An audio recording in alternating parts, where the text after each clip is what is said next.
Alright guys, World Beater 123 here. This video is going to show you guys how to complete the Soul of Nadalia, Bride of Ash. Now in order to do this, you're going to need to collect all 12 fragments of her souls. 11 of them are found on Ashen idols, and you'll need to find 11 Smelter Wedges to disarm those idols to acquire the fragments. And then you'll get one fragment after beating the Fume Knight, the boss of the DLC. Now in order to navigate through the DLC to collect Nadalia's souls, you'll need the Tower Key and the Scorching Iron Scepter, which you get during the DLC, and the Ashen Mist Heart, which you get from the regular Dark Souls 2 game from the Ancient Dragon. Alright, so now I'm going to show you all the 11 Ashen Idol locations. This is the first bonfire of the DLC. If you are here, you should at least have 6 Smelter Wedges, which were located on the body before you cross the big chain to get to Broom Tower. Now if you need help with the location of any of the Smelter Wedges, just click the box in the lower right hand corner to see a video showing you the locations of all the Smelter Wedges. Now for this 11th and final Smelter Wedge, you actually get that after beating Sir alone, which I will show you in this video. So the first 2 locations are pretty straightforward, and as you can see, all you need to do is walk up to the Ashen Idol with the Smelter Wedge equipped, hit the X button to activate it, and then once the Ashen Idol kind of glows and then disappears, it'll leave behind a fragment of the Soul of Nadalia. Now as you can see, the DLC does not make this easy. Pretty much all the Ashen Idols are usually surrounded by some pretty tough enemies. None tougher than Ashen Idol number 3. This Ashen Idol is located in everyone's favorite room with the Iron Warrior. Now if you need help clearing out this area, I did a video on it. You can click it in the bottom right hand corner. For this particular video, I already cleared out the room and collect one of the fragments of Nadalia's soul. Alright, so the 4th Ashen Idol is located in a cursed tower, so I highly recommend either putting on a curse bite ring or put on the hollow skin mask, which is what I'm doing. That pretty much makes you immune to curses.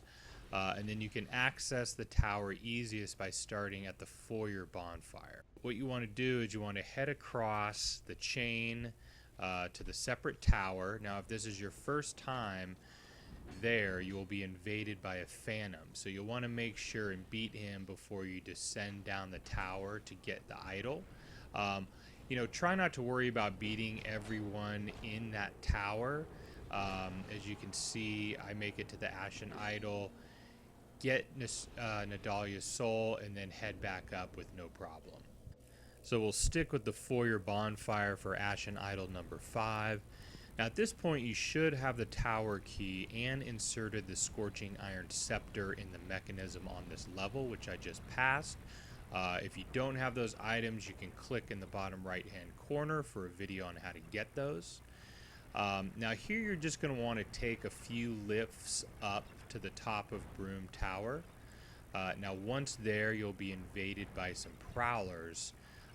You really only need to kill one and then access the Ashen Idol, or you can kill all of them. In this case, I cleared this area already, so I'm just going to walk up to the Ashen Idol, insert my Smelter Wedge, and collect Nadalia's soul. Alright, Ashen Idol 6 is up next, accessed by way of the upper level bonfire. Again, for any of the remaining Ashen Idols, you'll need to have inserted the Iron Scepter in the mechanism on the foyer level and have the tower key. If this is your first time here, you'll need to beat an Iron Warrior.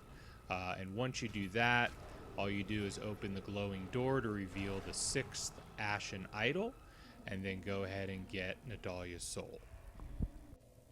Next up, we're going to pay a visit to the Fume Knight's lair, where we're going to take out idols 7, 8, 9, and 10.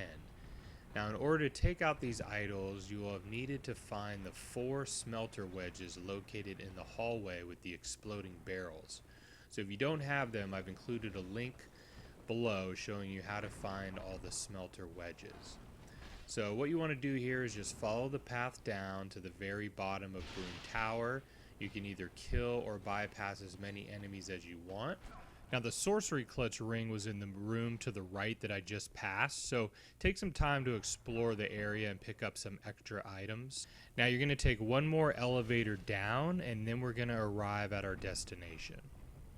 Now when you get to the Fume Knight's lair, there's going to be 4 Ashen idols around the fog door.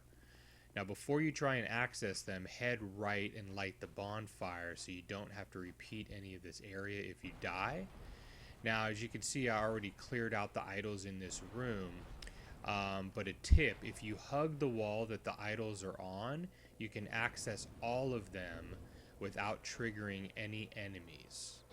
Alright, so we're almost done. Next up, we fight the boss of the DLC, the Fume Knight, which is a pretty cool fight.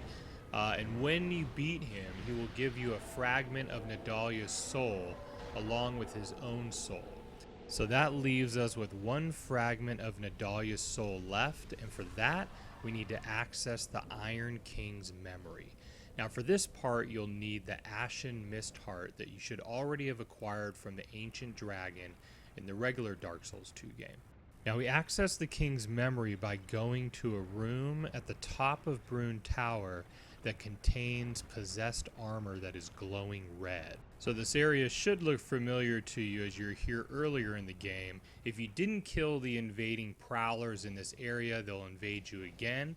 But you can simply run by them to the room with the King's memory. Now before you enter the King's memory, make sure and light the bonfire in that room because you'll likely have to do this area more than once.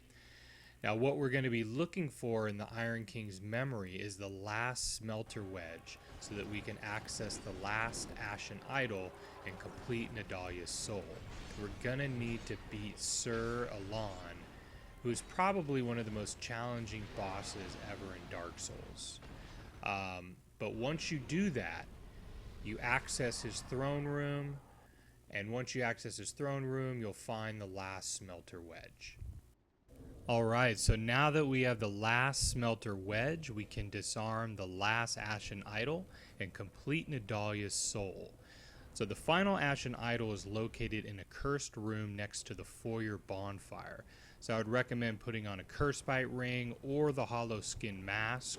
I also highly recommend clearing out the knights in the room before you go get to the Ashen idol. It will make this a lot easier. So once you acquire the last fragment of Nadalia's soul, hightail it out of there, and then you'll notice at the top of your screen it should say the true soul of Nadalia is acquired. So you just want to make sure and check your inventory, make sure that the soul is there. And once you have verified it is, it's time to go trade it in for a boss weapon. So here we are at our good friend Strayed of Olafus, and we're going to trade him Nadalia's soul plus 45,000 souls for the pyromancy called Outcry. Alternatively, you can trade her soul to weaponsmith Ornifex for the Chime of Screams, but the pyromancy is generally considered a lot more useful in PvP and PvE. Alright, so here is the payoff. I'm going to show you guys what Outcry looks like, along with the other pyro spells found in the DLC, Fire Snake and Dance of Fire. So as you can see, Outcry is very similar to Firestorm, but casts faster and produces dark flames, which is pretty cool. Fire Snake and Dance of Fire are also very cool pyro spells and definitely useful in both PvP and PvE. Overall, hope you guys enjoyed the journey. It was a lot of fun to make this video. Make sure and subscribe to my channel for more great videos, and I'll see you guys online.